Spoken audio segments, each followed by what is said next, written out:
Magandang umaga po sa inyo lahat. Tayo po ngayon ay gumugunita sa pagtatalaga ng Basilika ng Juan doon sa Laterano.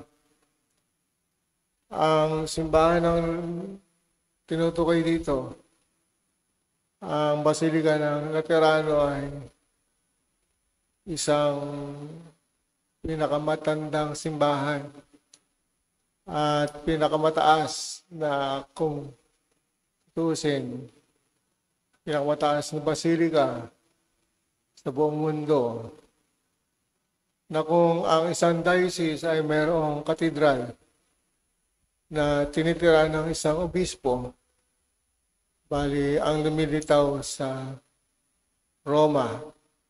Ang diocese ng Roma ay pinamamahalaan ng Santo Papa at ang kanyang katedral ay ang Juan Laterano.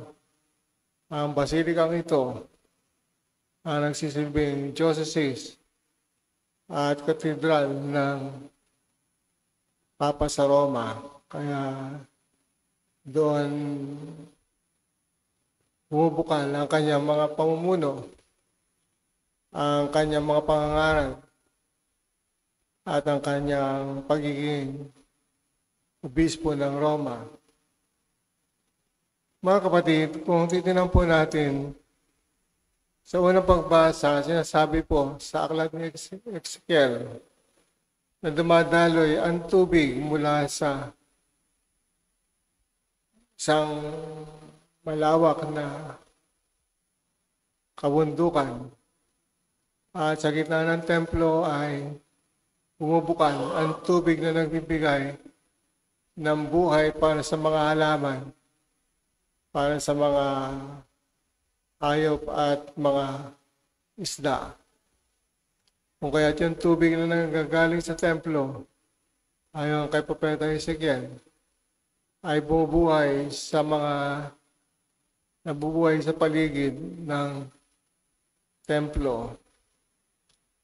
Kaya hindi naman sa ikalawang pagbasa, sinasabi na ang templo na tinutukoy ay hindi yung templong bato, kundi bagos ang tinutukoy dito ay yung templo na binubuo ng mga tao na tinatahanan ng Espiritu Santo.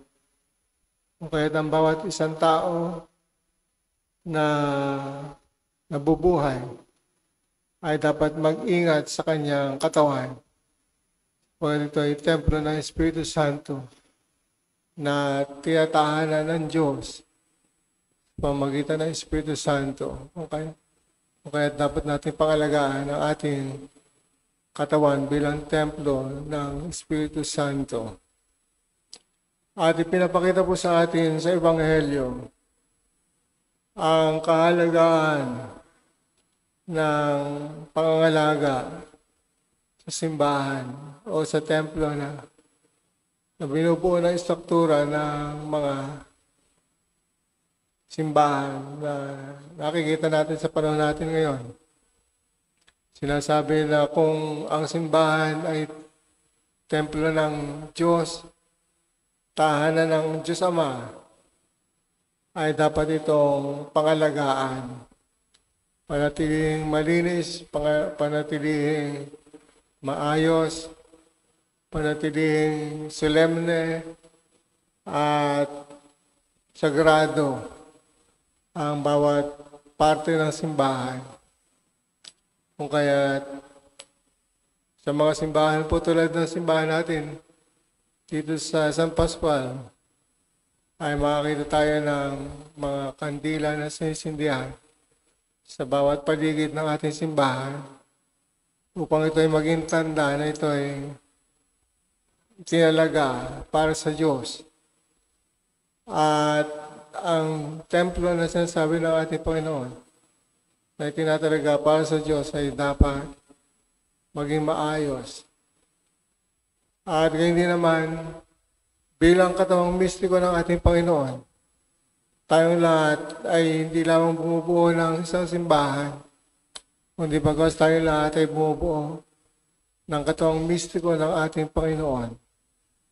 At sa ating pagiging katawang mistiko ng Panginoon, tayong lahat ay dapat mangalaga sa kalinisan ng ating puso, ng ating kalooban, nang sa gayon, ang Espiritu Santo na tumatahan sa bawat isang nananampalataya at sumusunod kay Kristo ay maging kalugod-lugod, hindi lamang sa mata ng kanyang kapwa-tao, kundi bagos maging sa mata ng Diyos, tayo maging maayos at maganda sa ating pakikitungo at pananalangin sa buong may kapal. Kaya po, ang tunay na mahalaga ay ang pangangalaga natin, hindi lamang sa simbahan bato, kundi sa simbahan na binubuo ng mga tao. Kaya di pinakita po ng Panginoon ang kanyang malasakit ay parang apoy na nag-aalab sa kanyang puso ng kanyang gawin ang paglilinis sa templo na nilalapastangan sa pamamagitan ng komersyalismo. May mga simbahan po na pinapaligiran ng mga tindahan na parang palengke na kung saan nawawala yung kasagraduhan at kabanalan ng isang lugar kapag ito ay nanatiling parang palengke sa dami ng mga komersyal na ginagawa sa loob at labas ng simbahan. Kung kaya dito po yung pinapaalala sa atin ng Panginoon na hindi tayo dapat maging palengke, kundi bagos dapat maging sagrado ang ating simbahan sa pamamagitan ng pangangalaga sa Kanya, sa pamamagitan ng pagiging bahay talanginan at hindi bahay komersyal. Kaya po ito yung dapat nating gawin at sundan sa ating pamumuhay. Ingatan natin ang ating katawan bilang templo ng Espiritu Santo. At ingatan din natin ang simbahan bilang istruktura ng kabanalan at bahay ng Diyos. Amen.